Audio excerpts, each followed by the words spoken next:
Hey everyone, thanks so much for being here. My name's Nick Zoulek. Uh, Before we get started, I just want to extend a huge thank you to Nate Nab for inviting me on. This whole online saxophone studio class thing is absolutely incredible. I'm excited and proud to be part of the saxophone community and be part of this, and to have an opportunity to, bring so many people together and experience this together in such interesting times. It's a really phenomenal thing. And of course, it wouldn't be possible without Nate. So truly, Nate, thank you so much. And to everyone who's watching in the live stream and afterwards, thank you for checking this out. So the topic today is performing and composing. And this is going to be pretty anecdotal and subjective, but at the same time, I get messages and calls quite often from young saxophonists, from people established in the field, asking for opinions about this and, bouncing things off of me. So my hope is that these words will offer some kind of inspiration to everyone who's tuning in. So overall, we're going to discuss this whole performer-composer dynamic. But even in that title, there's some issues that we encounter.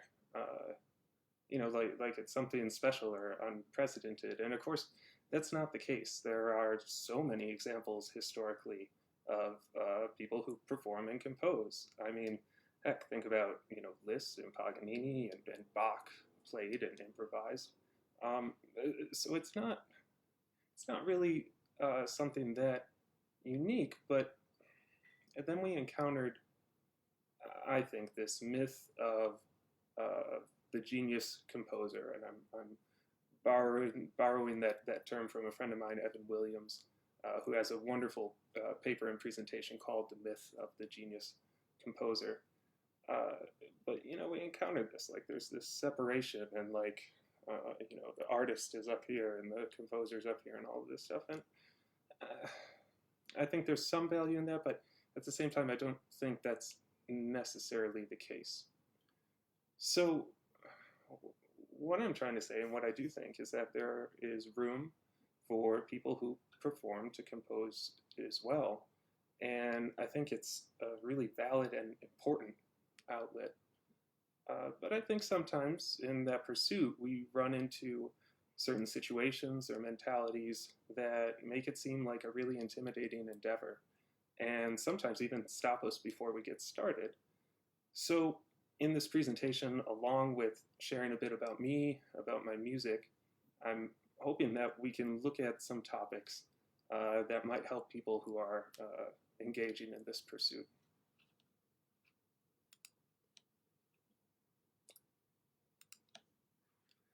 So the topics we're going to look at today, things like labels, the label of being a composer and performer. We'll look at things like creating art and the fear that sometimes comes with that or prevents us from creating it. We'll look at ideas like grit or grittiness, along with long-term problem solving. We'll talk about having individual values and a mission. We'll also talk a bit about media and how that comes into play with the saxophone. I'm going to share a little bit about my aesthetics as I compose and things that are important to me, along with some of the projects that I've done. And at the end, we'll leave plenty of time for questions, and hopefully we'll have some interesting discussion. So as you're listening, if anything piques your interest, please feel free to leave a question. We'll circle back to it, and yeah, so let's keep it going.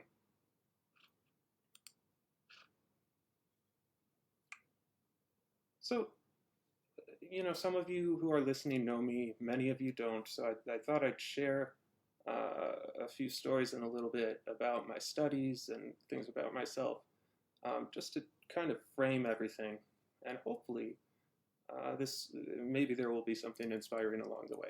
Who knows? We'll see.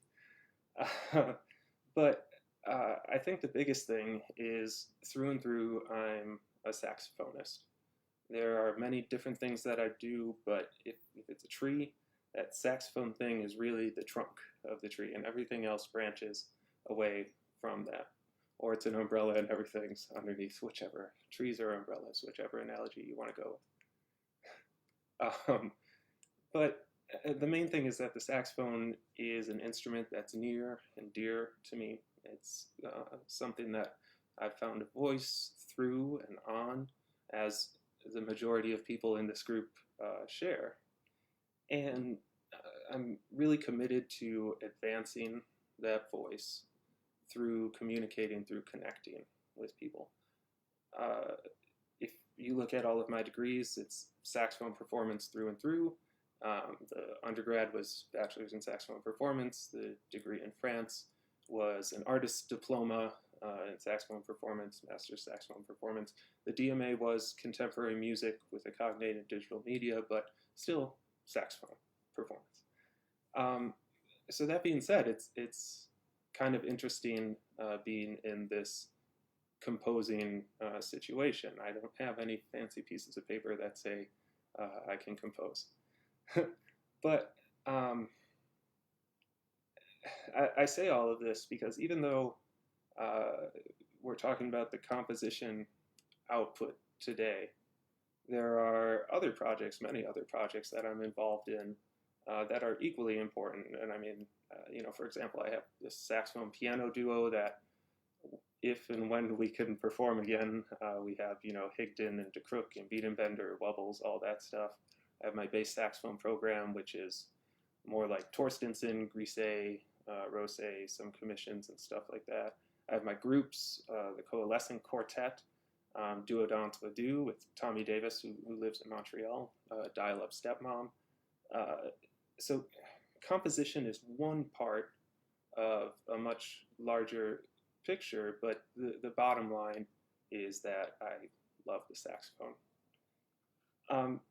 To give you a little bit of perspective, just where I'm coming from, so I'm from a small town right on the edge of Milwaukee. It's called Butler.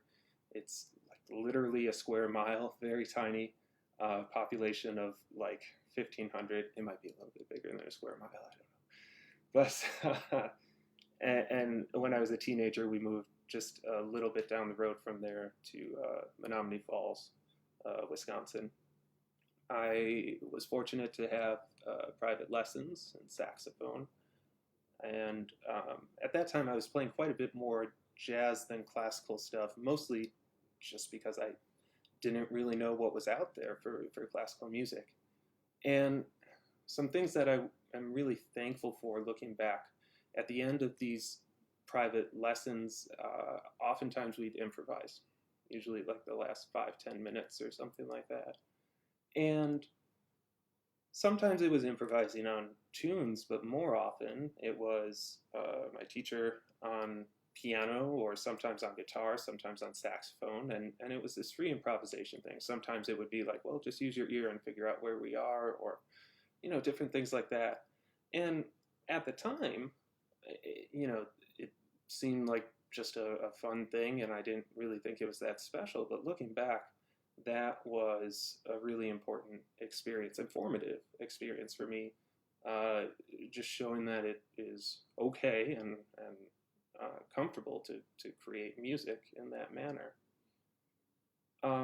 Some other important things, I remember being young and I really liked the sound of unaccompanied saxophone. Some of that came because I was really into skating and making skate videos and stuff like that, and there was one that had, it was like a remix of a Maceo Parker unaccompanied solo, and I just thought, that was a very special thing for me. So then, I thought, I play solo saxophone, I should look for more solo saxophone. So some things that I came across were, of course, like the solitary saxophone, Claude. So many of the things that we share in, like, Eugene Rousseau and all of this, but also I remember going to the library and I found 4 alto, the Anthony Braxton thing, and I thought, oh, 4 alto, great, I play alto saxophone. And if you know that album, it's It is an intense album. I did not understand it at first, but it was pretty special to hear, oh, this is something that a solo saxophone can sound like. And there were other things like Ned Rothenberg became very important to me.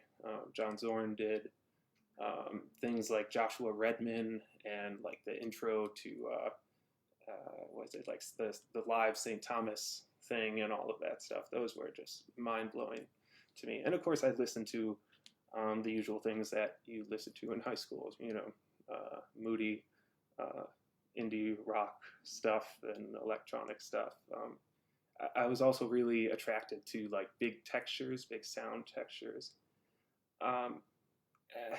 And you know, all of this stuff, I couldn't have said that it was important or you know, some kind of trajectory at the time, but I'm sharing it just as I reflect because, you know, we're all this culmination of these interesting experiences, and it's just, I think it's useful sometimes to reflect on that and see how it manifests.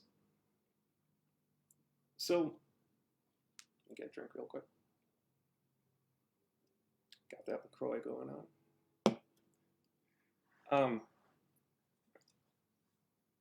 I remember then I was really interested in French saxophone, and I wanted to still study in Wisconsin for my undergrad and maybe later study in France. So I met Matt Sinchek, who became my undergrad saxophone teacher and remains a really dear friend and mentor.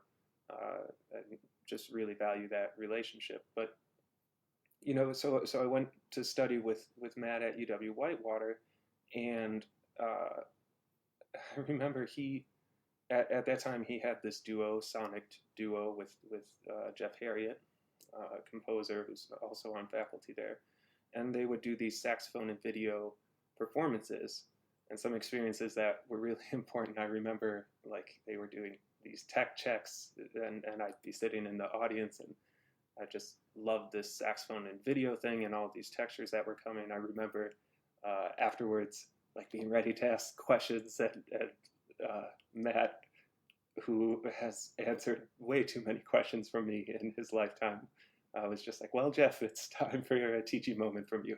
I remember then going on for quite a bit with that, but it was special. You know, that's the nice thing about a small school like that. You can have these.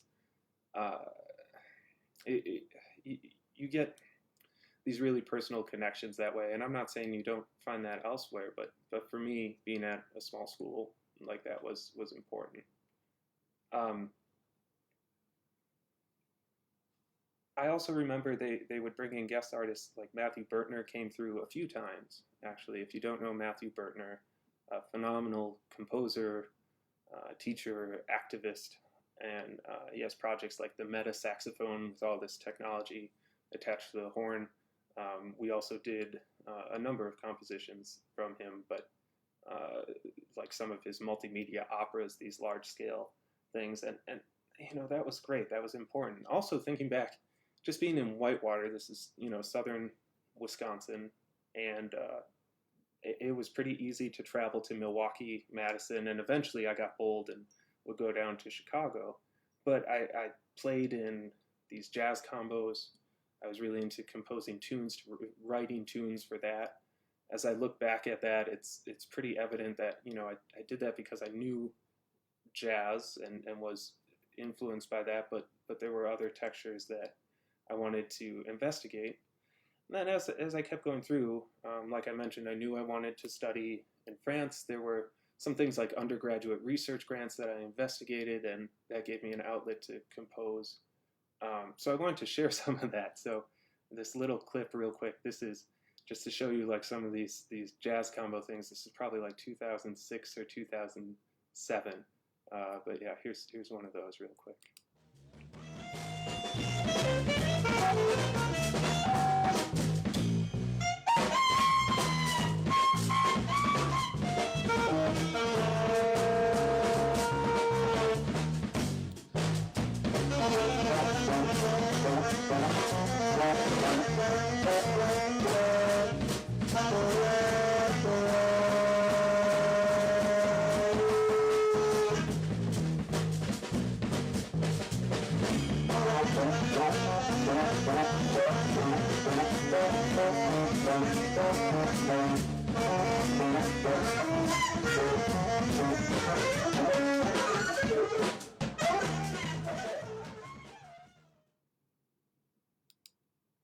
thought we were pretty cool.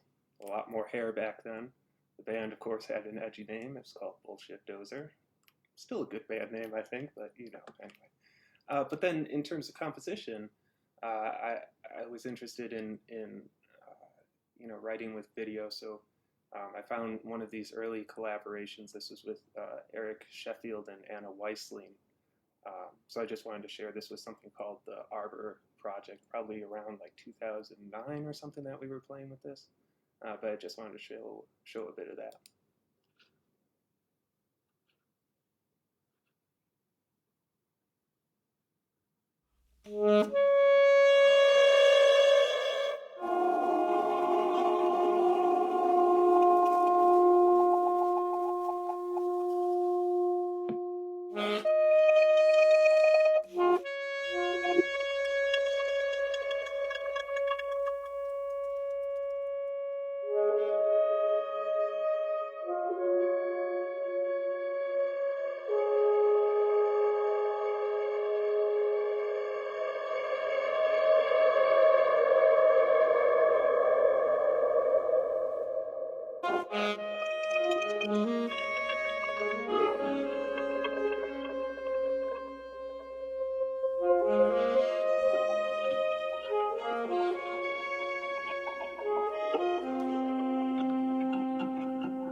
So it's kind of interesting to look back at that and just think about this idea of trajectory and these different projects that were going on. And of course, I was doing the undergrad saxophone things that you do, working on scales and fairleads and all that stuff. I was doing competitions and had some moderate success with like small regional things. Did NASA competitions and stuff. Did not do well in those. Did concerto stuff. But as I look back, like those were important for some reasons, but these projects were really probably the more important thing, and finding a voice within all that. So after Whitewater, I went to France. I studied there for 2 years with Jean-Michel Guéry, and I feel like Americans go to study with Jean-Michel with this affinity for contemporary music already. I mean, just like top of my head, there's like Ryan Muncy and Noah Evan, Randy Hall, Phil Pierrick, Jake Kapinski, Wilson Poffenberger. I know I'm missing a ton of people, but there's this shared affinity for contemporary music. And the one who introduced me to him was actually Matt Sinchek's wife, Melissa Reiser, who also studied with him. And I was pretty sold on that, on what he does. And of course, you get there, and there's already been presentations in this about France and what that's like, so I'm not going to go too much into that. The usual getting your butt kicked over there and all that kind of stuff. But by the end, actually, it wasn't even by the end. It was earlier than that. I'm grateful because Jean-Michel would listen into things like what would become some of my own pieces, or these different improvisations. Or I remember I'd bring in like Tusa Lava, which is this saxophone video piece, some other saxophone video stuff. And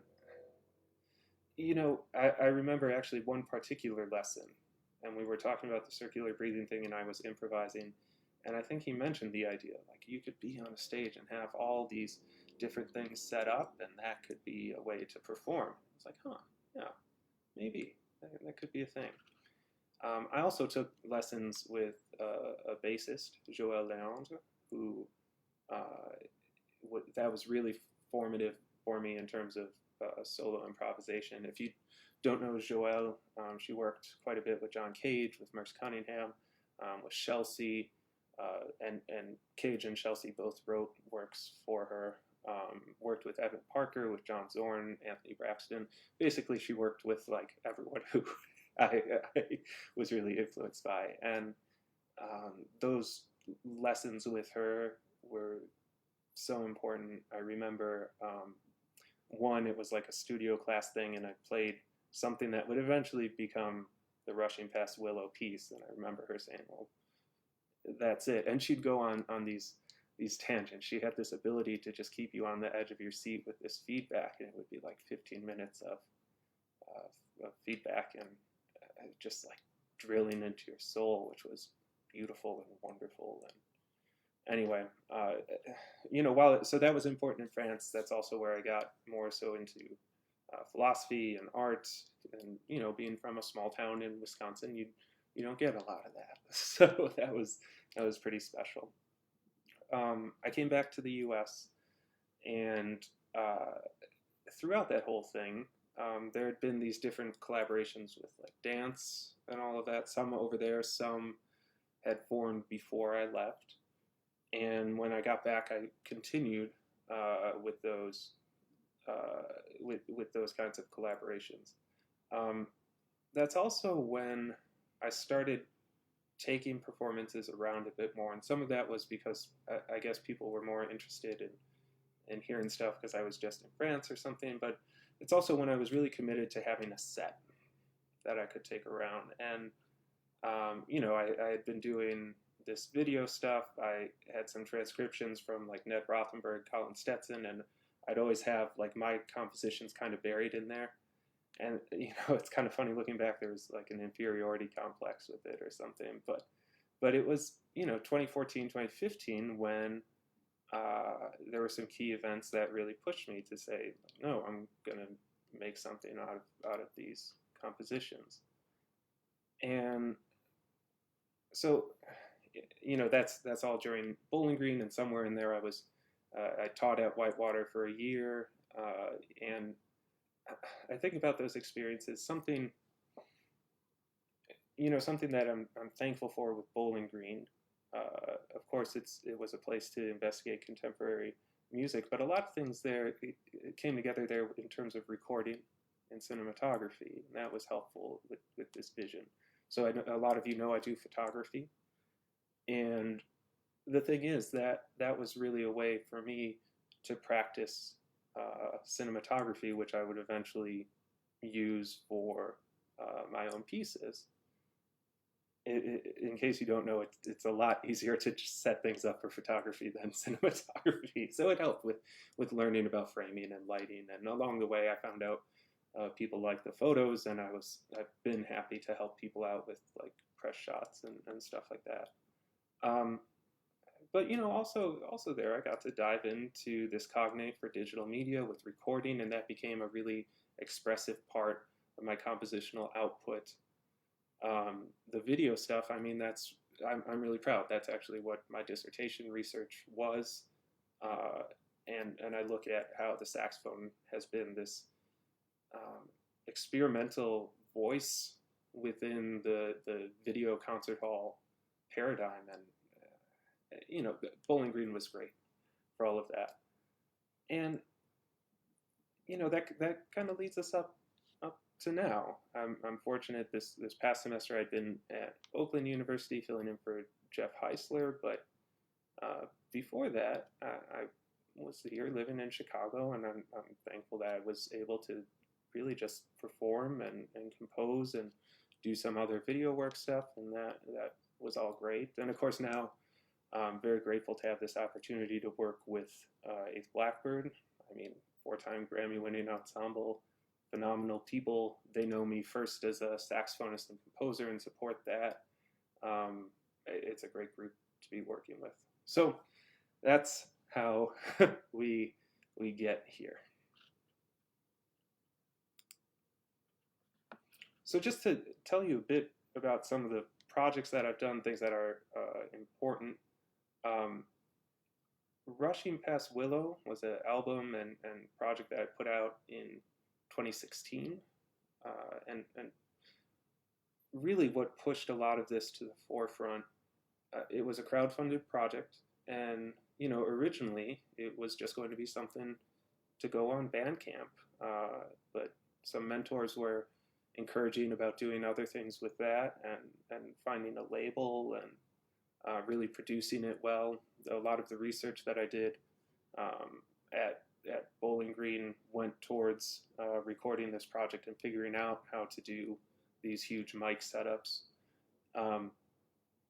But I put this thing out. Like I said, it was a small Kickstarter, and then it was a bit of a shock, a bit of a surprise. It got this half-page write-up in the Wall Street Journal and the Pop Matters review and all of these different things.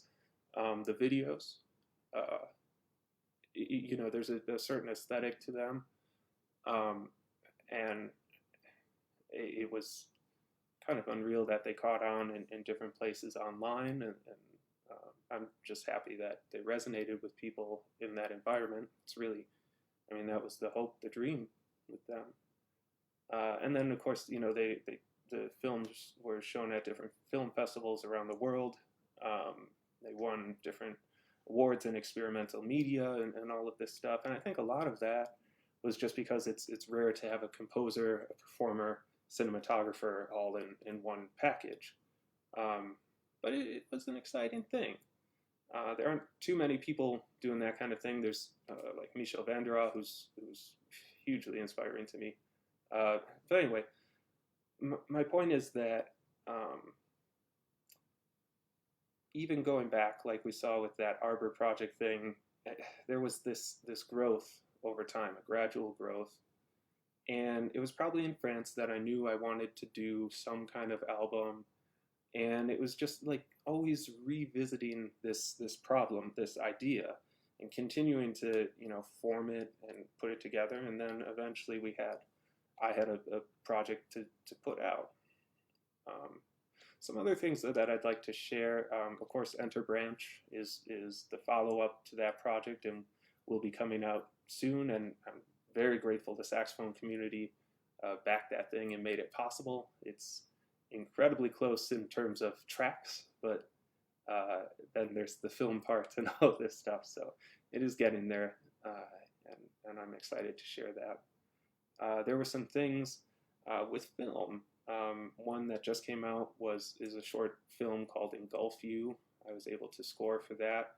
Another one, I'll show you this clip. This was for a ski company called Vocal, or Legs of Steel is the company that produced it, and they approached me to use some of my music in that film. So I'm going to share just a clip of that right now.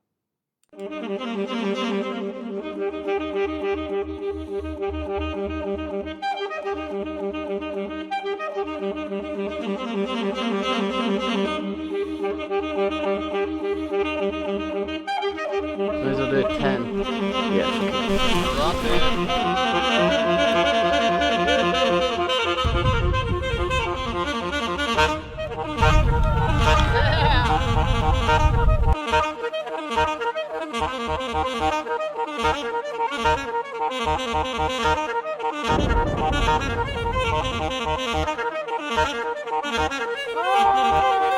That's deep.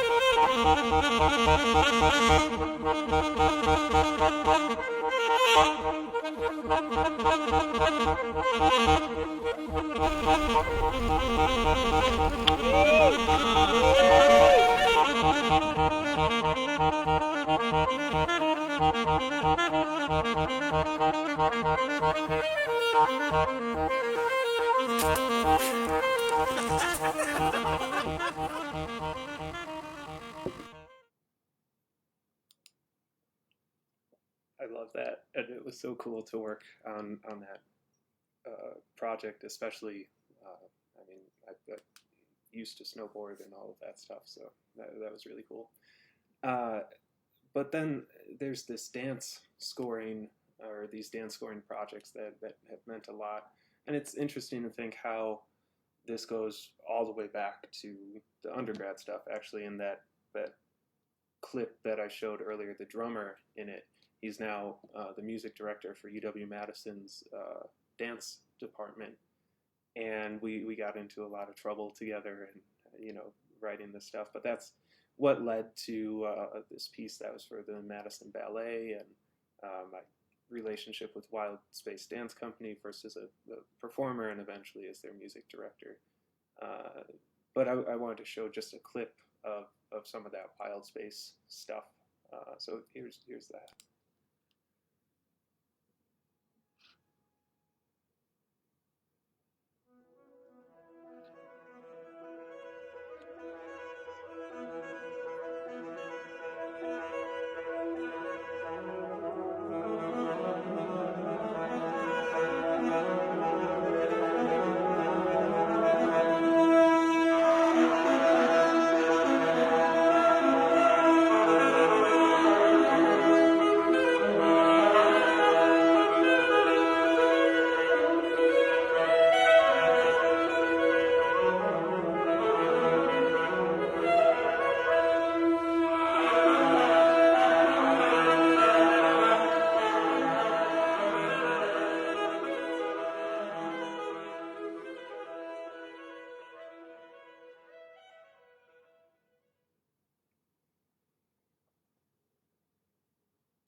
So with all that in mind, I wanted to just share some personal concepts and aesthetics, things that are important to me as I pursue these projects. I think first and foremost for me, I'm trying to create and share music that I feel needs to exist. And I say this because, going back to the label thing, I think it's easy to get stuck in like, oh, I'm a minimalist, or I'm writing jazz music, or I'm writing classical saxophone music, and those are interesting paradigms to help people relate to what you're creating, but they're not. I don't think they're always the most beneficial in terms of actually synthesizing a product. So, while I'm grateful that my music has resonated in the EDM community and jazz community and all of these things outside of classical music, I'm not writing with that in mind. I'm just trying to write with these concepts that mean something to me. And the one that I think sticks out the most is vulnerability and finding strength through that. This is honestly the reason why, especially as of late, I've been intrigued with like the indie folk tradition and all of that. When you go to those performances, it's a different energy. It's a different way that the performer connects to the audience. And I love saxophone performance. I love seeing this kind of thing, but I just think, especially now, we're longing for connection, right? And with that openness, I don't know, I think it just leads to a certain strength from experiencing this kind of thing together. And this is the reason why, especially as of late, I've been investigating the use of my voice. And also that's just an interesting paradigm, especially with like indie rock, indie folk, like the male voice. Why does it always have to have these effects on it in order to like share something that's vulnerable? That seems kind of bizarre to me. I don't know. So anyway, vulnerability is an important concept. Also the idea of flow, especially as it relates to experiences and repetition, and that's nothing new. But it is something that, it's an experience that means quite a bit to me. Is sound still coming through? Okay. Someone leave a message just to let me know if it's all right. So flow, repetition, also physicality. This is something with the circular breathing, why that's an important concept to me. I think there's something about it. It seems, magical, and of course it's not. It's a coordination trick. But I think the act of seeing, of feeling, maybe even hearing breathing, I think there's something special about that experience. Um, Also, really, this is a key, but idiomatic sound as it relates to the saxophone is quite important to me. And I say that thinking about a unique sound for us that isn't necessarily used as a novelty, but rather is embraced as a specific identity. On that topic, I think of there's one John Cage quote. He's talking about the theremin, theremin, hands, all that. It's a very scholarly description of a theremin. But he's talking about the theremin, and he points out how the theremin was an instrument full of possibility, right? And he also points out that with that possibility, virtuoso theremin players went through incredible lengths to figure out how to make this thing sound like the human voice, how to sound like other things, or how to just sound like novel effects. And he attributes that to its eventual demise. Now, I share that, not saying that, oh, transcriptions are bad or something like that. I love that stuff. I really do.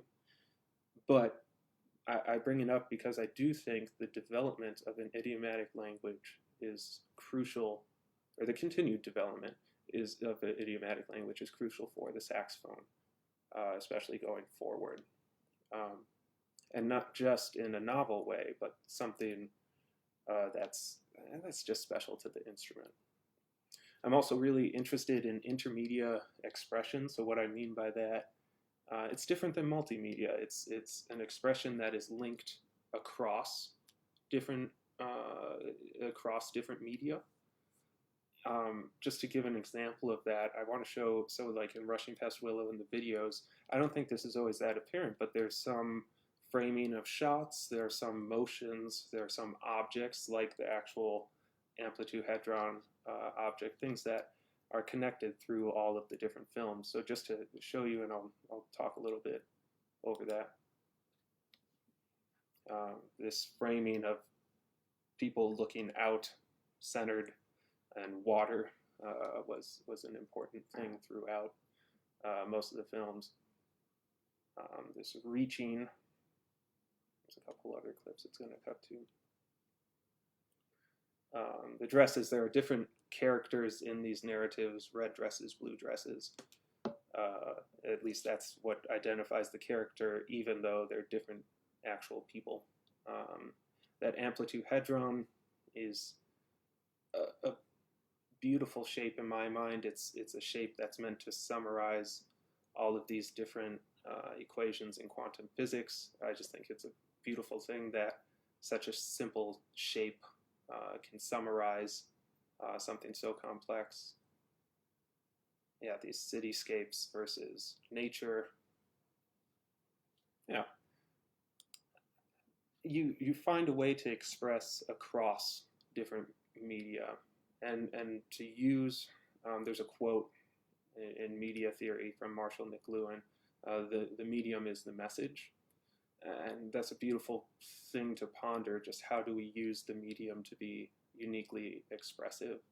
It's something I consider heavily when I compose, especially for Rushing Past Willow, for Enter Branch. When I'm recording, I'm trying to make a product that is unique to the oral experience as it's distributed now. And most of that is through microphone techniques and things like that. And of course, when you experience it live, the acoustic thing is a totally different experience. And I want those experiences to shine through. And all of this relates to this idea of synesthesia. For me, there is a really personal and meaningful experience of motion and different physical sensations. I point here because I mean, a lot of us get this, the chills when we listen to certain pieces of music. And if you think of it at its core, that's this synesthetic experience. It's an auditory stimuli, in this case, creating a physical or manifesting itself physically. And I think that's a beautiful thing. And then finally, improvisation, in that it leads to a certain freshness. In my scores, I try to give a lot of agency to the performer, um, because I think that freshness is really important, especially since connection is such an integral thing to this music. So I want to transition to some ideas, some thoughts that might be helpful. Things that have come up when I've had these conversations with different saxophonists in different stages in their career, and things that I lean on quite a bit too. Like we said, there are some issues with there are some difficulties that come from, are you a performer, are you a composer, especially in higher ed, right? People want to know the thing that you are. And yeah, that's helpful in some ways, but I don't know. I just think that so many of us are searching to not be limited to just that one thing.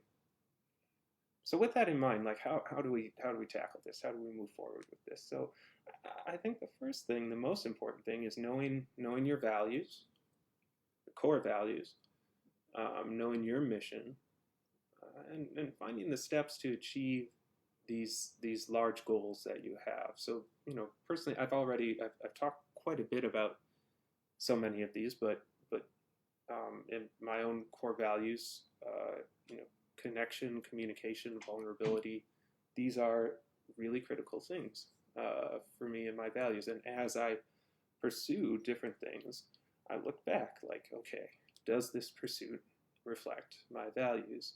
And it's actually the same as I take on different projects. I think the big gleaming core value of mine is saxophone as a voice of expression. And like I said, you know me as a photographer, as a videographer, as all of these different things.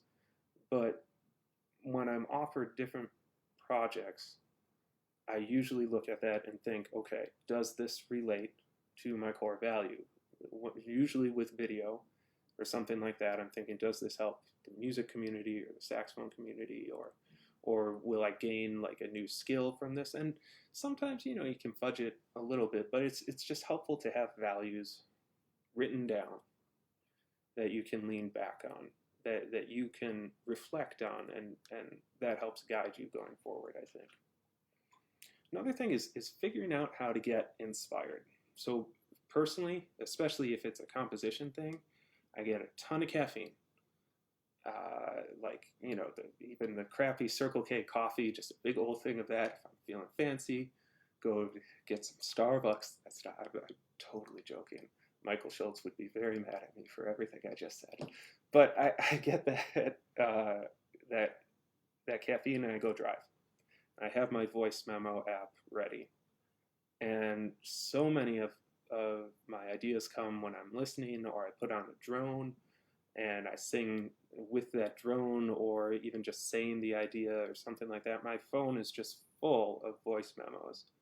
And I'll put them away for a bit, I'll bring it back, but I have a record of it. And anyway, that caffeine and driving thing, that's a big one for me to be inspired. And I think all of us have these things that seem like moments of inspiration, right? But I think it's a key to figure out, like, well, can I recreate that moment? Can I recreate whatever the situation was when I was really inspired? First drafts. I like this quote: almost all good writing begins with terrible first efforts. And that is so important for people when they're pursuing composition.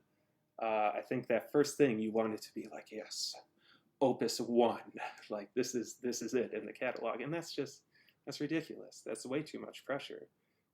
And it's probably not going to be that good. Just being honest. And this is certainly true for me. Most of the stuff that I do is really terrible at first, but I live with it and I refine it. Actually, quite often, I'll put things in a beta testing mode, and I'll try them out on stage and just feel, all right, am I feeling this connection with the audience?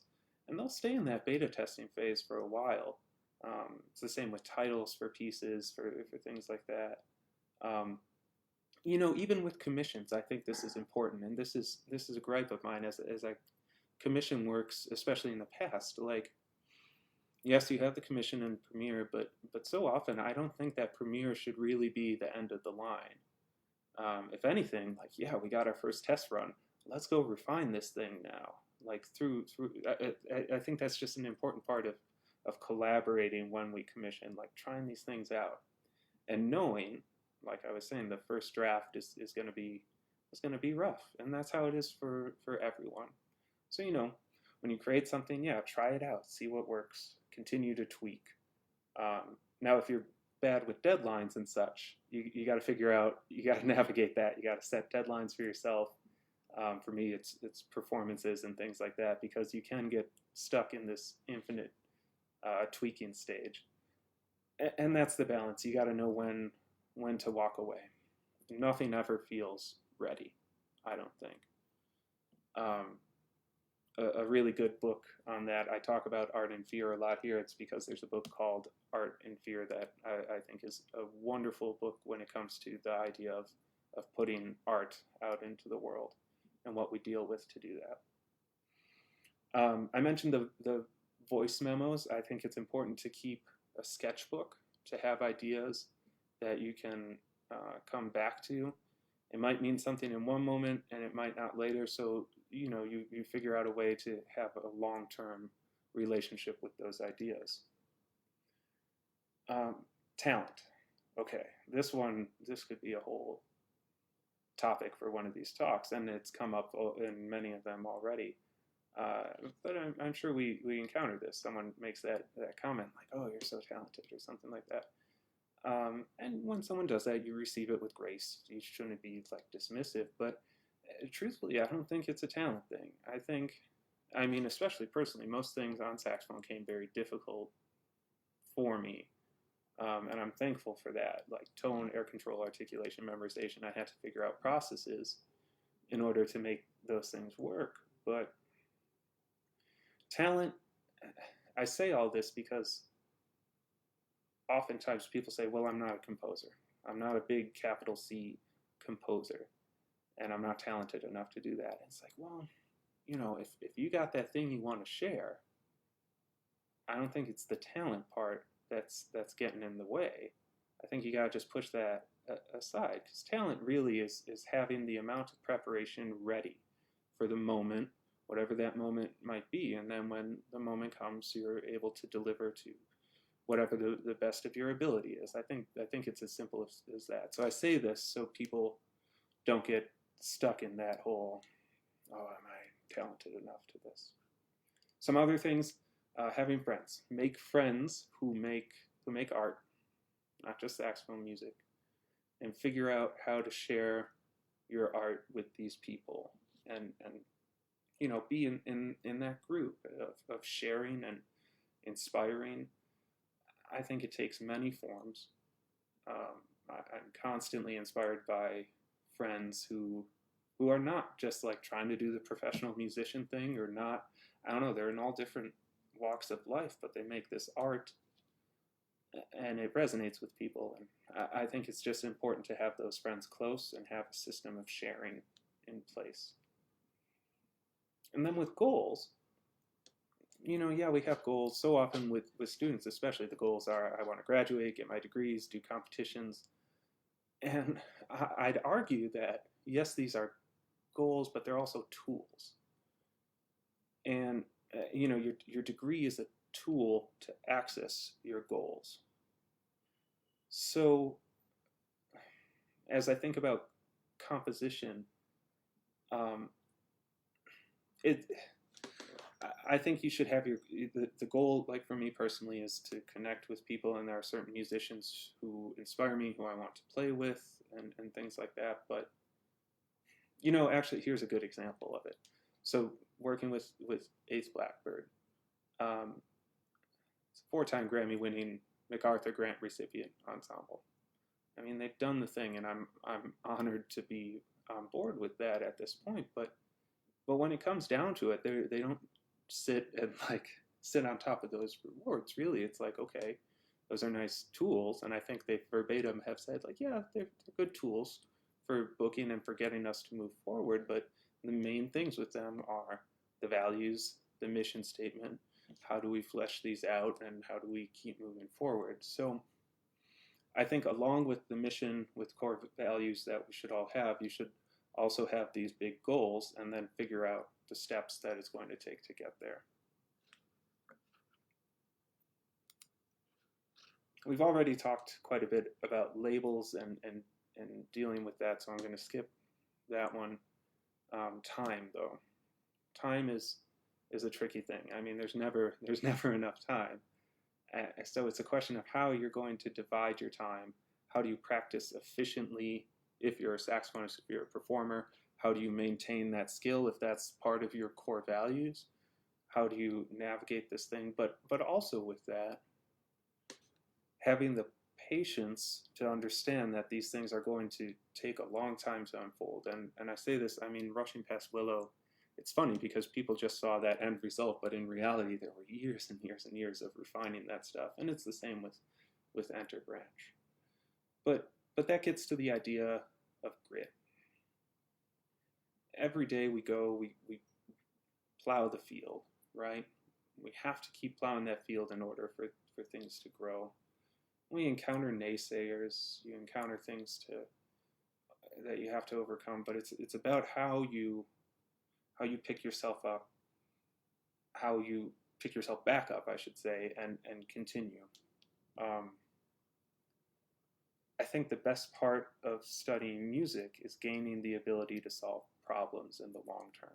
You see that in your recitals, you see that in repertoire, and I think applying that to any skill in the abstract is really important. And truthfully, that's been part of why I've enjoyed learning cinematography, learning photography. I apply in the abstract, okay, I have to learn these skills, like in saxophone, maybe it's an extended technique or something. I have to learn these things in order to do this well.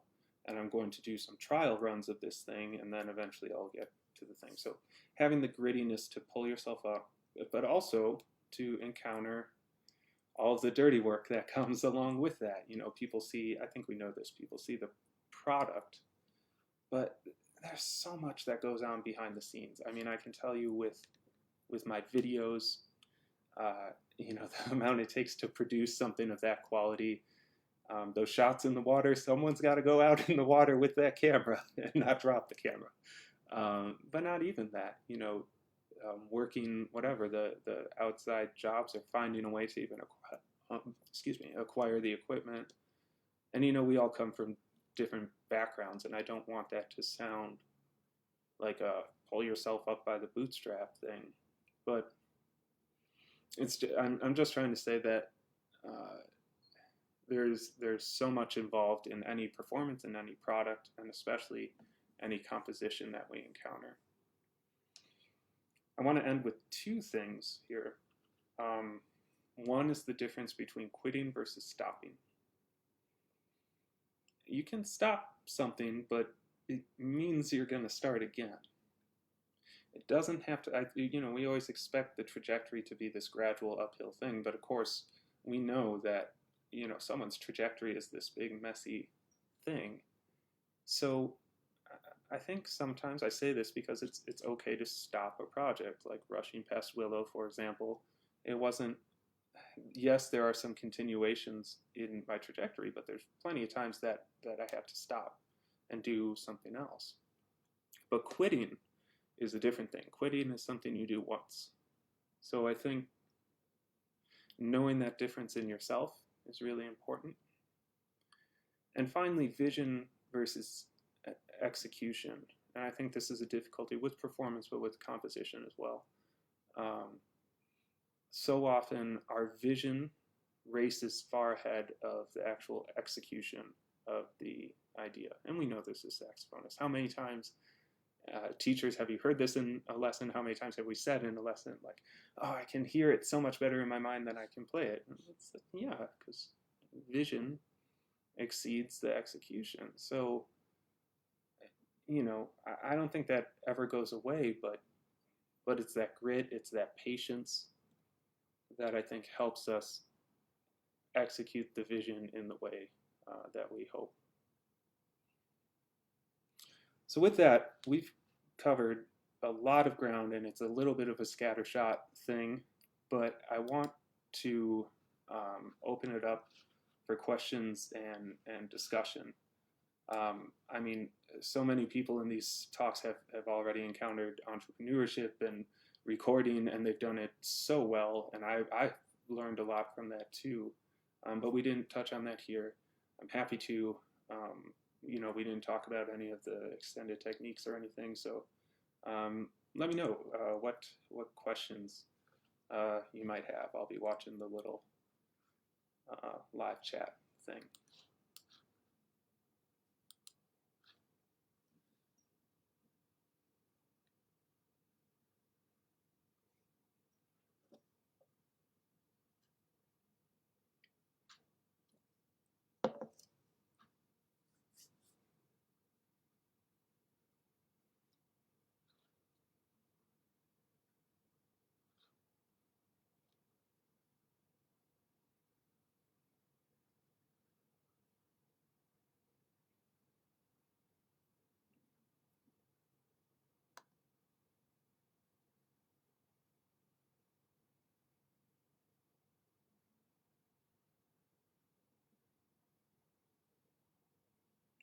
Well, here's what we'll do.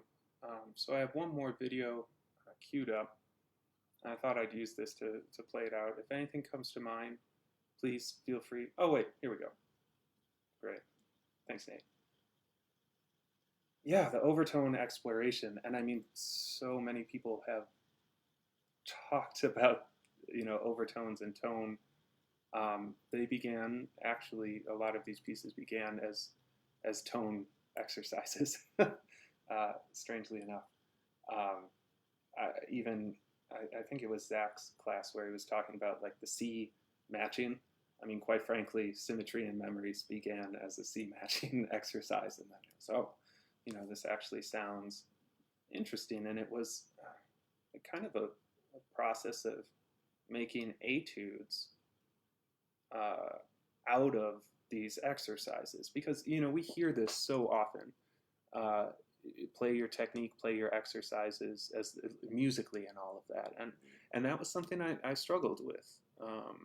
So it really was a pursuit of imbuing those exercises with a musicality that related to me personally, and it made those tone exercises more special. But everything that I'm doing with those overtone things, it's just this is what I mean when I talk about idiomatic sound. A lot of these things that come from the overtone production, I mean, they actually happen quite naturally just from exploring, inner embouchure shapes and all of that. But it's just allowing that to be the crux of the composition, as opposed to a byproduct of the exercise. That's a really good question. Okay, Grace. What role does audience play in your process of curating a program for performance or a recording project? Yeah, I'm thankful for this. Thanks for that question, Grace. It's been interesting with rushing past Willow, because that program, yes, it functions in a recital hall, but I've also been able to play that jazz venues, at rock festivals, in different stages. And I mean, that's been a learning process too. How do you connect in these different scenarios? But I think I leaned back on some of the core concepts that I had mentioned, how that physicality can be connective. I think the vocal quality, hopefully, I hope that it connects as well. So I do lean quite a bit on the idea of connection, and each venue, each area, you have to communicate a bit differently with the audience. But the main thing that I'm trying to say is, at the core, yeah, connection is probably one of the most important parts of the whole thing. Grace, I hope that answers the question. Please let me know if I got a little too off track. Corey, thank you for the question. What were some of the first audio softwares you explored when beginning your composition in your undergrad? I can't remember if I mentioned this or not. So throughout undergrad, throughout the master's, the doctorate, I worked in recording services and eventually was running sessions for people and all of that. Pro Tools remains my main thing. That being said, it seems like, yeah, like Logic, like any, it seems like people experiment with different DAWs, and I think the main thing is to understand the concepts behind what you're working on. So for me, it was Pro Tools, and yeah, for me it was that, but I think any of the digital audio workspaces are totally valid. I don't really discriminate in that regard. I'm going to switch this to the bigger, there we go, we'll leave it out. But yeah, thank you for the question, Corey. Joseph. Hey, Joseph. Have you found any differences between writing music solely for yourself and writing music for others to perform, whether in development or execution? Yeah, this is a thing right now. So the folks who have asked me about commissions and consortiums and all of that, they know I got to finish Interbranch first. I got to just get my mind around that, because realistically, that's what, 12 pieces in these videos, and that's enough. But one place that this is coming up is in this solo cello piece that I'm trying to get off the ground with. Nick Fotinos is on that, who's also on the album, and that's how this whole thing came up. But yeah, I think there's a lot of trust. And I take this, so Jennifer Higdon has become a really good friend, and she was the one who advised me on this too. You know, you got to trust the people on the other end of that instrument. They're the experts, right? So in these situations, I mean, I really try to humble myself to find not just what's unique to the instrument, but how they communicate. Actually, a great example of this. Just last week, I was talking with Nico Muley. We were talking about his viola concerto, and that piece is one of my favorite pieces of music. And you know, I was just asking about the backstory behind it, and he talks about how personal that piece was for him and for Nadia Sirota is the one who it was really written for. And I think that shines through in that piece, and I think it's because of the person on the instrument. So when I'm writing music for others or music that involves others, and you'll hear this on Interbranch with like Sean Carey's track, with Natalie Washim, her track, you'll hear that collaboration. There's so much trust in that dialogue. Yeah, good question, Joseph. Thank you. Follow up from Corey. When you start a composition, when do you decide that it will be an acoustic or electronic work? With all of the Rushing Past Willow works, with all of the Interbranch works, they were written so that they would function differently in the acoustic environment and in how they were represented in the auditory environment. And I wanted them to be uniquely expressive in that different way. So as I was writing those pieces, I was really aware of the key sounds that are made. When they produce overtones, I was aware of, okay, like how does this finger pattern, most of them are really pattern-based. So it's being aware of how the sound escapes from the horn. Of course, with saxophone, sound radiates really in all directions, right? So, like for example, when I capture some sounds, I have, you know, some Barkus Berry contact mics on the horn, so you get this panning effect as you go up and down. There's also, you know, sound that escapes. So I'll have like a stereo pair, like one left hand, one right hand, and I'll capture it that way. So that's part of the process of writing, of imagining how is this thing going to be received, I mean, in Rushing Past Willow, that's the thing. If I hadn't recorded that thing on my own, the amount of money I would have spent on time in the studio, it was unreal. And I'm grateful at Bowling Green, especially in the summer. Mark Bunce was head of recording services at the time. He really just gave me free reign in that studio, and without that, I don't know if I could have experimented as much as I did with microphone placement and how to capture this stuff. So to answer your question, I guess for me personally, it's from the beginning, knowing what the product will be and knowing that it will exist differently in those different mediums, and trying to make sure that those mediums that you're communicating to the best that you can within the medium. Going back to that quote, the medium is the message. Yeah. Really excellent questions. Thank you guys so much. Oh, Grace, thanks for another question. When your music is so vulnerable and authentic to your core values, how do you avoid attaching ego to the way that your work is received? Yeah, that's a really hard one. And it's actually not so much the reception. It's not the afterward thing. I'm pretty able to tune that out. Let me tell you this: once something goes on Reddit, never read the Reddit comments, but once you see the Reddit comments, like you've gotten about the worst that you're gonna get.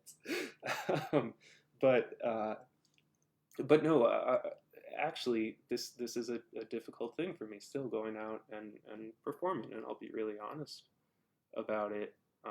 It's a different feeling performing my music, performing other people's music, and all of that, and it's the sharing thing. It is something that I've had to work through quite a bit, like how to, when you're looking out, you know that you're sharing, you're trying to connect, and yeah, I don't know if I have particular advice other than I think it's important to know that in a stage environment, in a performance environment, people generally people want to see you succeed. No one goes to a concert to hear someone suck, right? So it's leaning into that. It's knowing that and trying to give those people the best experience that they can have. So yeah, it's a tough thing to attach that part of it, but in the end, we're all just trying our best. We're all just playing saxophone and doing what we can to connect and make music.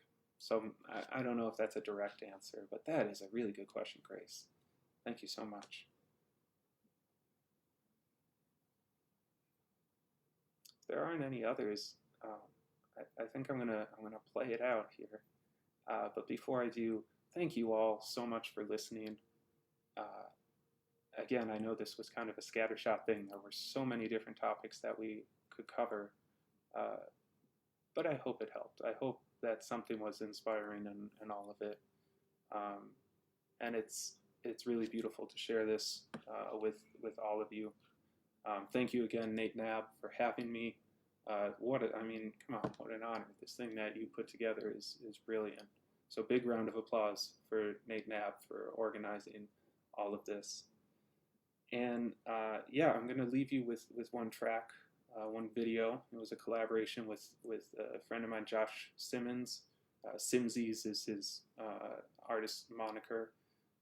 He made the animation for this video from Rushing Past Willow, and for Enter Branch, we're working on this VR experience that will be like HTML based, so everyone can just for free visit this thing, and if they have the VR headset, they can experience this interactive thing. So we're working towards that, but this was the baby. This was the first step. This is Amplitude Hedron, and thank you all so much for listening.